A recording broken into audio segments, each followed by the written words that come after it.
নমস্কার। যুক্তি তর্ক সঙ্গে অর্কয়ে আপনাদের স্বাগত। আপনাদের সঙ্গে আমি অর্কপ্রভ সরকার। সমগ্রে লেগেছে টান, টুকরোকে কি সংহত করা যাবে?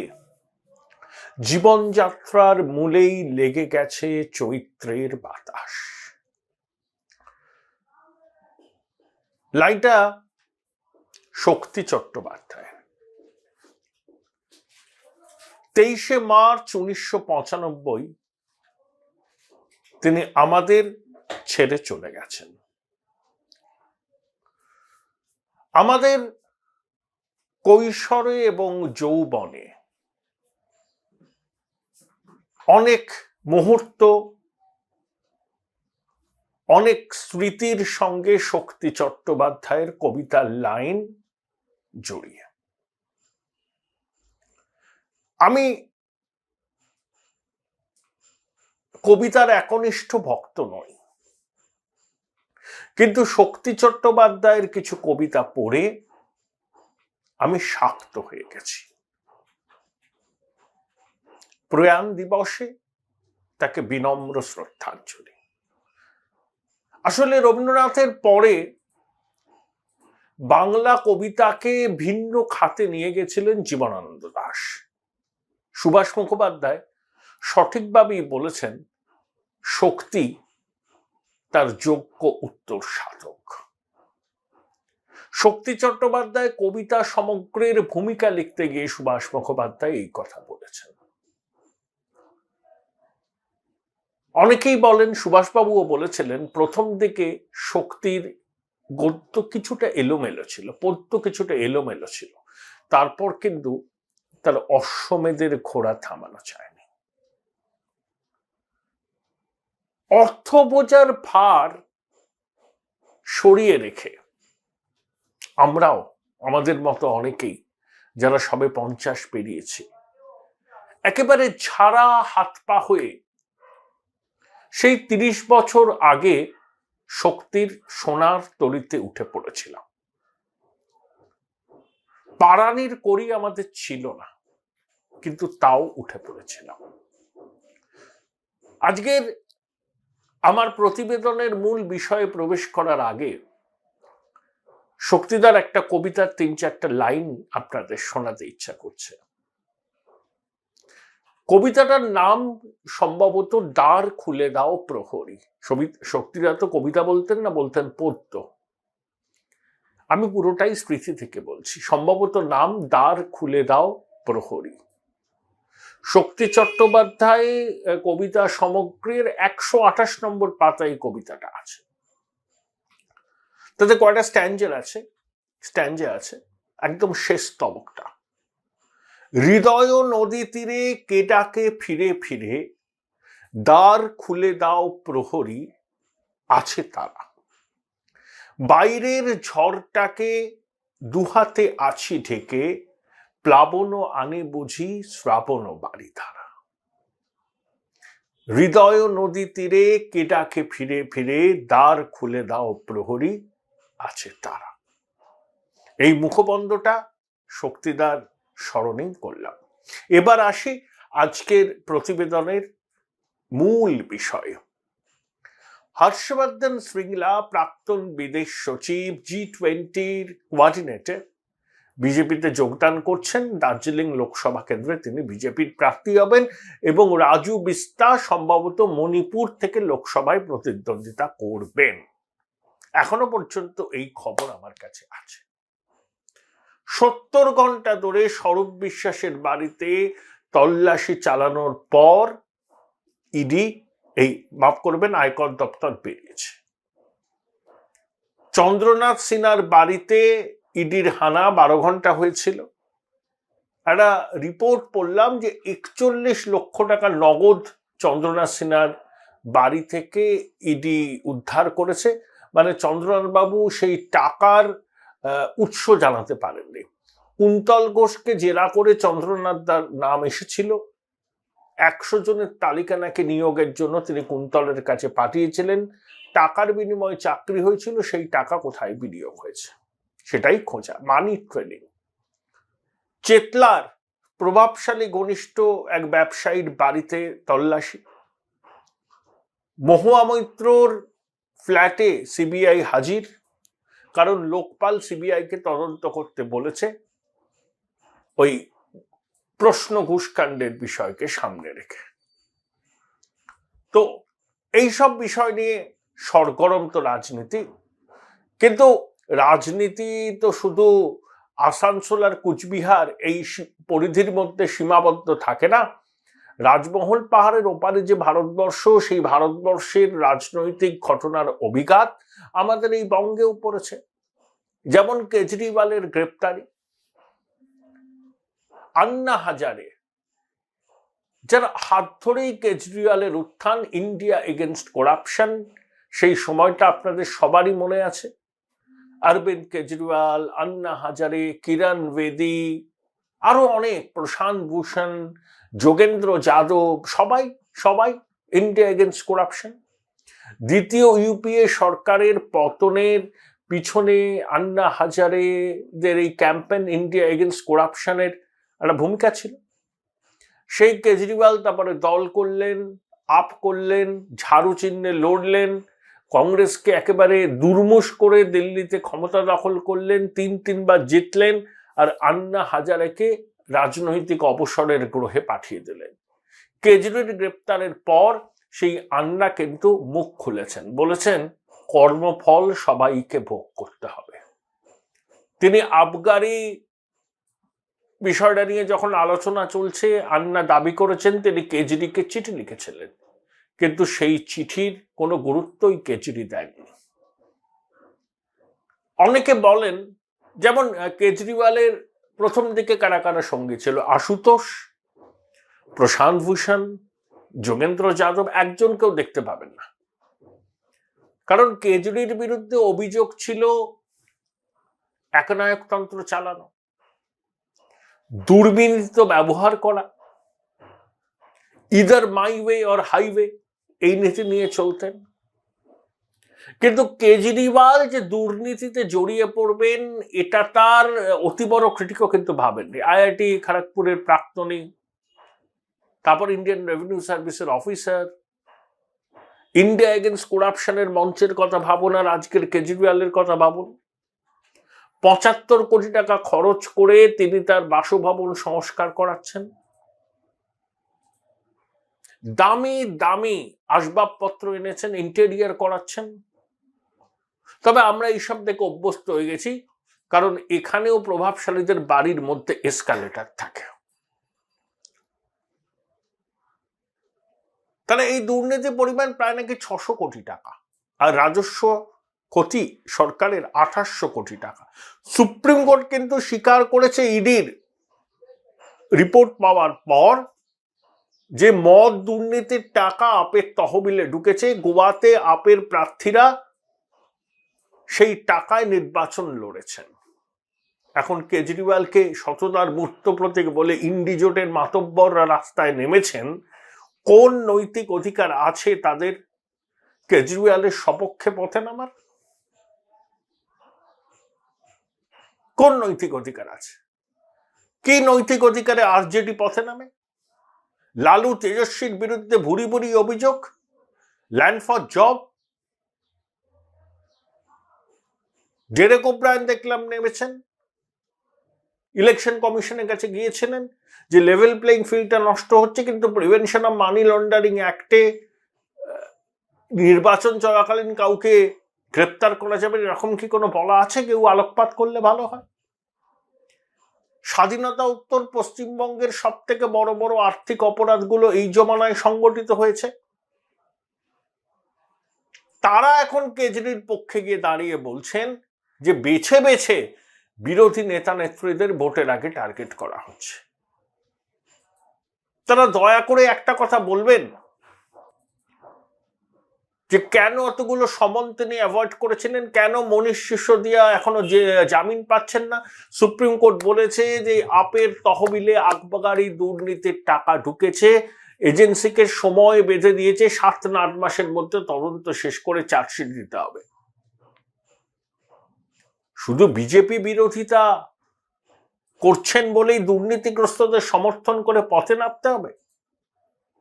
বাম নেতারা যারা কথায় কথায় নিজেদের জাহির করেন, বলেন আমরা ইলেকট্রাল বন্ড নিইনি, দেখো আমরা সৎ, আমরা ব্যতিক্রম, হ্যাঁ, কুর্নিশ প্রাপ্য বাম নেতাদের ইলেকট্রাল বন্ড নিয়ে তাদের অবস্থানকে।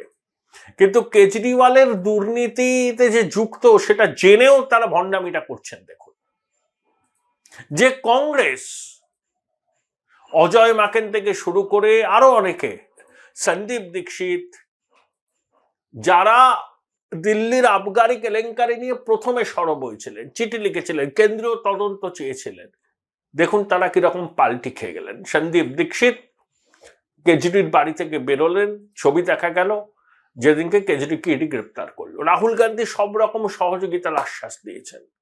তাহলে যে দিল্লি কংগ্রেস এতদিন কেজরিওয়ালের বিরুদ্ধে খড়গহস্ত ছিল, আবকারি দুর্নীতি নিয়ে যে দিল্লি কংগ্রেস সরব হয়েছিল, সেই দিল্লি কংগ্রেস বা কংগ্রেসকে দেখুন এখন কিভাবে কেজরিওয়ালের পাশে গিয়ে দাঁড়াচ্ছে। এটাই দেশের মানুষ দেখছে। কেজরিওয়ালকে অনেকবার সমন পাঠানো হয়েছে, তিনি নানা আছিলায় যাননি। যখন দিল্লি হাইকোর্ট তার রক্ষা কবচ দিল না গ্রেপ্তারির হাত থেকে, তখন ইডি তাকে গ্রেপ্তার করল। তিনি নাকি জেলের ভিতর থেকে সরকার চালাবেন, পারেন না।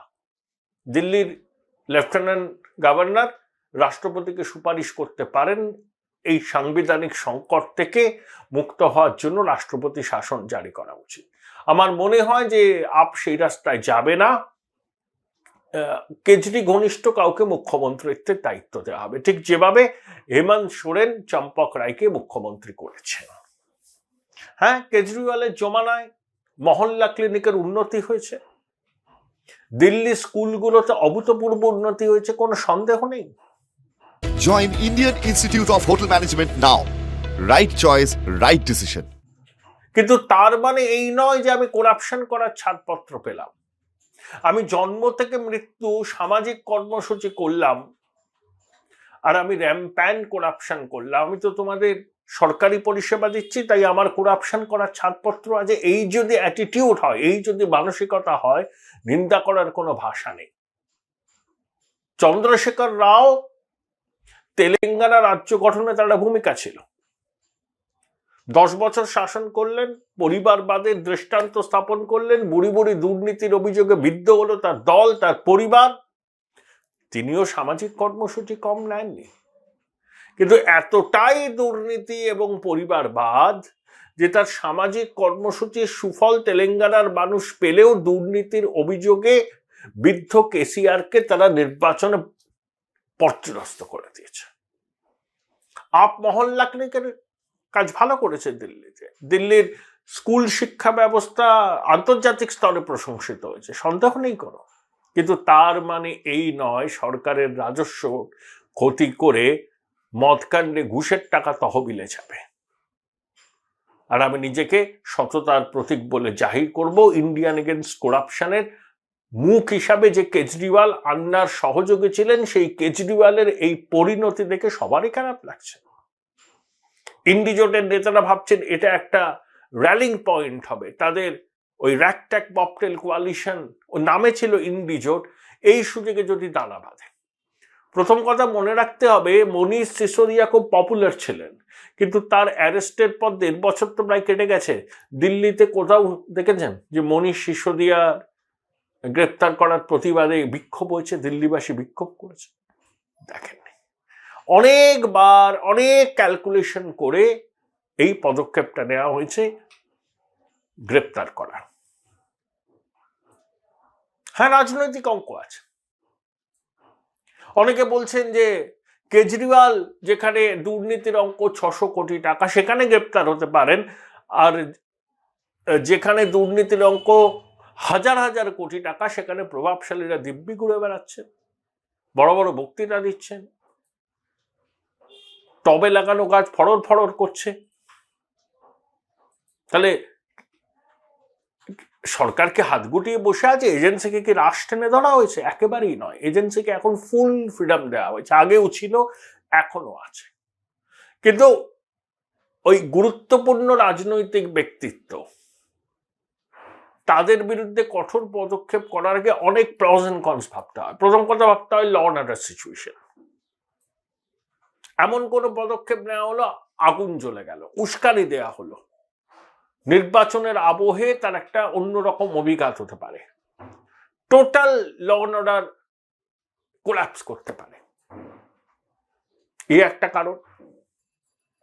দুই, আরো কিছু মিসিং লিঙ্ক জোগাড় করা বাকি আছে এজেন্সি। তারা একেবারে ফুল প্রুফ না হয়ে সব তথ্য প্রমাণ, যেগুলো প্রভাবশালীরা আর অস্বীকার করতে পারবে না, এমন এমন ডকুমেন্টস নিয়েই তবে তারা চূড়ান্ত অভিযানটা করবে। আচ্ছা, কেজরিওয়ালকে তো আগে বলা হতো বিজেপির সহযোগী। বিজেপি যে হিন্দুত্বের লাইন প্রপাগেট করে, কেজরিওয়ালও তাই করে। বিজেপি রামের কথা বললে কেজরিওয়াল হনুমান চল্লিশা পাঠ করার কথা বলেছিলেন তিনি সপার্ষদ রাম মন্দির দর্শনে যাবেন। কেজরিওয়ালও হিন্দু আবেগকে পুঁজি করার চেষ্টা করেন, তাই ওনাকে থেকে বলতেন বিজেপির সফট অ্যাডি, উপরে উপরে লড়াই, ভিতরে ভিতরে বিজেপিকে সুবিধা করে কংগ্রেসের ভোট কাটে, সেই জন্য আপ গুজরাটে লড়তে যায়, গোয়াতে লড়তে যায়। তাহলে সফট ট্যালির প্রধানকে কেউ গ্রেপ্তার করে? এই ইকোসিস্টেম, এই ধারণাটা গেঁথে দিতে বদ্ধপরিকর। আচ্ছা, বিআরএস সুপ্রিমো চন্দ্রশেখর রাওকে সফট ট্যালি বলা হতো, তার কন্যা কবিতা রাও এই আবগারি কাণ্ডে এখন জেলে। তাহলে কি বলবেন, এখানেও সেটিং? তাহলে সেটিং হলে পার্থ, মানিক, কেষ্ট, বালু কি জেলে থাকে? এত কি অভিযান হয়? এক মন্ত্রীকে অনেকবার তলব করা হয়েছে, তিনি কেন যাননি, কেন এজেন্সি পদক্ষেপ করেনি, সেটা সেই মন্ত্রী এবং এজেন্সি বলতে পারবে। তার মানে এই নয় আমি কনক্লুশনে যেতে পারি না যে সেটিং আছে, কারণ আমরা তদন্তকারী সংস্থার প্রতিনিধি নই। কিন্তু আমরা আমাদের মনের যে কথাগুলো, যেগুলো আমরা দেখতে চাই, সেগুলো দেরি হওয়াতে আমরা এজেন্সির আধিকারিকদের গালমন্দ করি। সরকারি অফিসার যাদেরকে নিয়োগ দুর্নীতিতে গ্রেপ্তার করা হয়েছে, তাদের বিরুদ্ধে এখনো চার্জশিট পেশ করতে পারেনি এজেন্সি। কেন? সরকার অনুমতি দিচ্ছে না। আরে নিম্ন আদালতে চার্জশিট পেশ না করলে এরা বলবে যে এজেন্সি চার্জশিট পেশ করতে পারছে না, এতদিন ধরে জেলে আছে, জামিন দেয়া হোক। মনে রাখতে হবে, bail is a rule, jail is an exception. High court বলছে যে এত দেরি কেন সরকারের সিদ্ধান্ত জানাতে, অনুমতি দিতে, চার্জশিট গঠন? তাহলে কেন্দ্রীয় এজেন্সিকে প্রতি পদে পদে এখানে বাধার মুখোমুখি হতে হচ্ছে। তবে জানেন তো, কর্মফল, আমি তো বিশ্বাস করি কর্মফলে। আন্না হাজারে ঠিকই বলেছেন, কেজরি তার কর্মফলের ফল ভুগছে। এ রাজ্যের প্রভাবশালীরাও, তারাও ভুগবে কর্মফলের। কর্মফল কি তারাও বুঝবে। যদি অন্যায় করে থাকেন, যদি অপরাধ করে থাকেন, যদি বেআইনি ভাবে হিউজ ওয়েলথ অ্যামাস করে থাকেন, জেনে রাখুন রক্ষা কবচ নিয়ে এদিক ওদিক ঘুরে কিছুটা সময় কিনতে পারবেন, কিন্তু আলটিমেটলি ছাড়া পাবেন না। সেটাও কর্মফল। যে কেজরিওয়াল ইন্ডিয়া এগেইনস্ট করাপশন মঞ্চের যার আবির্ভাব, দুর্নীতি বিরোধী একটা মুখ হিসাবে আন্নার পাশাপাশি যার আত্মপ্রকাশ, সেই কেজরিওয়াল তার কর্মফলের জন্য 10 বছর বাদই জেলে। আর এ রাজ্যের প্রভাবশালীরা যারা বুক চিতিয়ে ঘোরেন, বলেন প্রমাণ করতে পারলে কিসব কিসব ছেড়ে দেবেন। যদি অপরাধ করে থাকেন তারা, জেনে রাখুন আজ না হয় কাল তার ফল ভুগতেই হবে। পাপ কিন্তু বাপকে ছাড়ে না, এটা আমাদের গভীর বিশ্বাস। সময় লাগতে পারে, লাগে, অনেক ক্ষেত্রে লাগে, আর শাসক দলের কোনো তালেবর হলে সেই শাসক দল সব রকম ভাবে চেষ্টা করে প্রভাবশালী অভিযুক্তকে আড়াল করবার জন্য। তাতে সময় লাগে, প্রাথমিক তদন্তের যে অনুমতি লাগে রাজ্য সরকারের, কেন্দ্রীয় এজেন্সি, সেগুলো প্রত্যাহার করে নেওয়া হয়, পদে পদে বাধা দেওয়া হয়, আদালতের দ্বারস্থ হয়ে সময় কেনা হয়, single bench, division bench, supreme court, আবার হাইকোর্ট, এইসব করে সময় কেনা হয়, কিন্তু আলটিমেটলি হয় না। কেউ কি ভাবতে পেরেছিলেন ওই প্রকাণ্ড মহাসচিব এতদিন ধরে জেলে থাকবেন? কেউ কি ভাবতে পেরেছিলেন 18 বছর ধরে বীরভূমের বেতাজ বাদশাহ অনুব্রত সকন্যা তিহারে গড়াগড়ি খাবে? কেউ কি ভাবতে পেরেছিলেন 10 বছর প্রাথমিক শিক্ষা পর্ষদের চেয়ারম্যান মানিক জেলে? কেউ কি ভাবতে পেরেছিলেন খাদ্যচোর লালু জেলে? বাপ বাপকে ছাড়ে না, সবে কর্মফল। আন্না একদম সঠিক কথা বলেছেন যে কেজরিওয়াল আন্নার হাত ধরে আত্মপ্রকাশ করলেন, নিজের একটা ভাবমূর্তি গড়লেন মানুষের কাছে, বিশেষ করে দিল্লি মানুষের কাছে, যে দুর্নীতির বিরুদ্ধে একজন তিনি ক্রুসেডার। সেই কেজরিওয়াল আর দুর্নীতির অভিযোগে বিদ্ধ, কর্মফল ছাড়া কি? এবং ব্যাপার দেখুন, সেই কেজরিওয়ালকে বাঁচাতে ইন্ডি জোটের নেতাগুলো পথে নেমেছে। একটা ইন্ডি জোটের নেতাকে আপনি জিজ্ঞেস করুন, ভাই তেজস্বী, লালু, কেজরি, আমাদের রাজ্যের প্রভাবশালীদের এই বিপুল বিত্তের উৎস কি? কি ব্যবসা করেন? সেই ব্যবসায় কত লাভ হয়? আচ্ছা, কোনো আবিষ্কার করেছেন? তার পেটেন্ট বেচে করেছেন? আচ্ছা, যদি ব্যবসা করেন, কোনো সংস্থা বিনিয়োগ করেছে? দেখবেন উত্তর পাবেন না। তাদের বিরুদ্ধে এজেন্সি তদন্ত করলেই বলবেন যে যুক্তরাষ্ট্রীয় কাঠামোর পরিপন্থী বিজেপির বিরুদ্ধে কথা বলছি বলে হয়েছে। ইলেকটোরাল বন্ড, হ্যাঁ, বিজেপি সব থেকে বেশি পয়সা পেয়েছে, আমাদের রাজ্যের শাসক দলে পেয়েছে লটারি থেকে। তাহলে একটা রাজ্যে শাসন করে বিজেপির পরে তাদের প্রাপ্ত টাকার অঙ্ক এত। বিজেপি তো 17টা রাজ্যের ক্ষমতায়, কেন্দ্রের শাসক দল তারা। আমি ইলেকটোরাল বন্ড নিয়ে সুপ্রিম কোর্টের সিদ্ধান্তকে সম্পূর্ণভাবে সমর্থন করি, এবং একই সঙ্গে অঞ্জলি ভরদ্বাজ, প্রশান্ত ভূষণের মতো যে সমস্ত আইনজীবী আমাদের অধিকার রক্ষার স্বার্থে লড়েন, যারা ইলেকটোরাল সিস্টেমে ট্রান্সপারেন্সি এনশিওর করতে চান, তাদেরকে কর্নিশ। একমাত্র বামপন্থীরা ছাড়া কোনো রাজনৈতিক দলের সেই নৈতিক অবস্থান নেই ইলেকটোরাল বন্ডের বিরোধিতা করা। তারা নিজেরাও এর সুফল পেয়েছেন। হ্যাঁ, বিজেপি পেয়েছে, সব থেকে বেশি পেয়েছে, কিন্তু আপনারাও পেয়েছেন। তাই কাঁচের ঘরে বসে ঢিল ছুড়বেন না।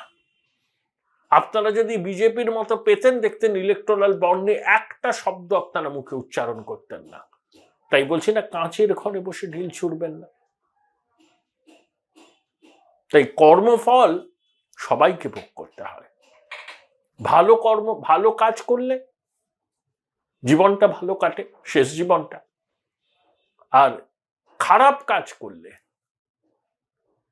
কিছুতেই সেই কর্মফলের প্রভাব থেকে মুক্ত হওয়া যায় না, শাস্তি পেতেই হয়।